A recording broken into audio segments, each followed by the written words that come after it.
Welcome back to Hyderabad kitchens. ఇవాళ మనం చేసుకుపోయే recipe friends egg onion curry. దానికి కావాల్సిన పదార్థాలు ముందుగా నేను 8 ఎగ్స్ని తీసుకున్నాను. 4 నుంచి 5 వరకు ఆనియన్స్ ఆల్రెడీ నేను కట్ చేసి పెట్టేసుకున్నాను. ఇప్పుడు మనం తయారు చేసే విధానాన్ని చూద్దాం. ఇప్పుడు మనం స్టవ్ మీద ప్యాన్ పెట్టేసుకొని ఇందులో ఆయిల్ వేసేసుకున్నాం. ఆయిల్ కాస్త హీట్ అయినాక మనం ఆనియన్ని ఇందులోకి వేసేసుకున్నాం.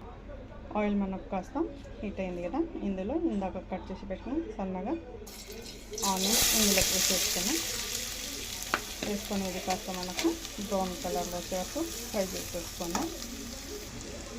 ఇందులోనే మనం సన్నగా కట్ చేసి పెట్టుకుని కరివేపాకుని వేసేసుకున్నాం. ఇది కూడా కాస్త ఫ్రై అవుతుంది కాబట్టి ఇది ఆనియన్ ఎగ్ కర్రీ మనకు చాలా ఈజీ ప్రాసెస్. కర్రీ చపాతీలో కానీ రైస్లో కానీ చాలా బాగుంటుంది. ఒకసారి మీరు కూడా ట్రై చేయండి. ఎలా కుదిరిందో నాకు కామెంట్లో మెన్షన్ చేయండి. ఇప్పుడు ఇందులో మనం తగినంత సాల్ట్ ఫస్ట్ వేసేసుకున్నాం. ఇప్పుడు ఇందులో మనం 1/2 టీ స్పూన్ అల్లం వెల్లుల్లి పేస్ట్ వేసేసుకున్నాం. వేసుకుని ఒకసారి కలుపుకున్నాక ఇందులో మనం కొద్దిగా పసుపు యాడ్ చేసేసుకున్నాం. రోస్టికి సరిపడంత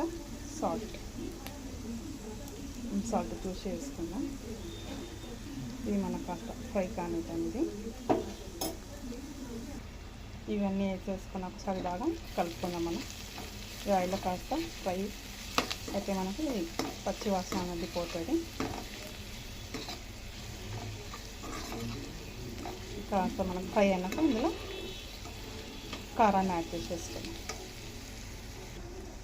ఇప్పుడు ఇందులోనే మనం తగినంత కారాన్ని వేసేసుకున్నాం. అయితే 2 స్పూన్ వేసుకుంటున్నాను. కారం మనకు ఎక్కువ కాబట్టి కాస్త ఎక్కువ వేసుకుంటున్నా. మీరు ఎంత వేసుకుంటారో దాన్ని బట్టి వేసేసుకోండి. నేనైతే ఎంత కారం తింటామో అంత వేసేసుకోవచ్చు. ఒకసారి కలుపుకొని ఒక 2 మినిట్స్ ఫ్రై కానిద్దాం. మనకి ఇప్పుడు ఈ మసాలాలన్నీ కాస్త ఫ్రై ఉన్నాయి కదా, ఇందులో మనం ఈ ఎగ్స్ అనేది ఇందులోకి వేసేసుకున్నాం. ఎగ్స్ అనేది ఇప్పుడు నేను వేసేసుకున్నాను. ఇది కాస్త మనం కాస్త మూత పెట్టేసుకొని ఫ్రై కానిద్దాం. ఈ ఎగ్స్ని ఒక 2 మినిట్స్ పెట్టేస్తే సరిపోద్ది మనకు. మీరు ఒకసారి ట్రై చేయండి ఫ్రెండ్స్. కుదిరితే ఎట్లా ఉందో, ఎలా చేశారు, ఎలా ఉందనేది నాకు కామెంట్లో మెన్షన్ చేయండి. ఇప్పుడు మనం కాసేపు మూత పెట్టేసుకుందాం. ఇప్పుడు ఒకసారి మనం కలుపుకుందాం. ఈ గుడ్లు అనేది మనకు ఇట్లా విడిగా రావాలి. ఇట్లా మెల్లిగా కలుపుకుంటే మనకు ఈజీగా కలుపుకోవడానికి ఉంటుంది. ఇప్పుడు ఒకసారి మనం మూత తీసి చూద్దాం. మనకు ఆనియన్ ఎగ్ కర్రీ అనేది రెడీ అయిపోయింది. ఇది రైస్ చపాతీలకు చాలా బాగుంటుంది ఫ్రెండ్స్. ఒకసారి ట్రై చేసి చూడండి. నచ్చితే లైక్ చేయండి, కామెంట్ చేయండి, సబ్స్క్రైబ్ చేసుకోండి.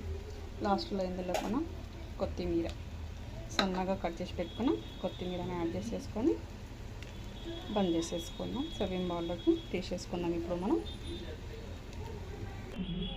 వేడిగా ఆనియన్ ఎగ్ కర్రీ రెడీ. నచ్చితే లైక్ చేయండి, కామెంట్ చేయండి, సబ్స్క్రైబ్ చేసుకోండి. Thank you. నెక్స్ట్ వీడియోలో మళ్ళీ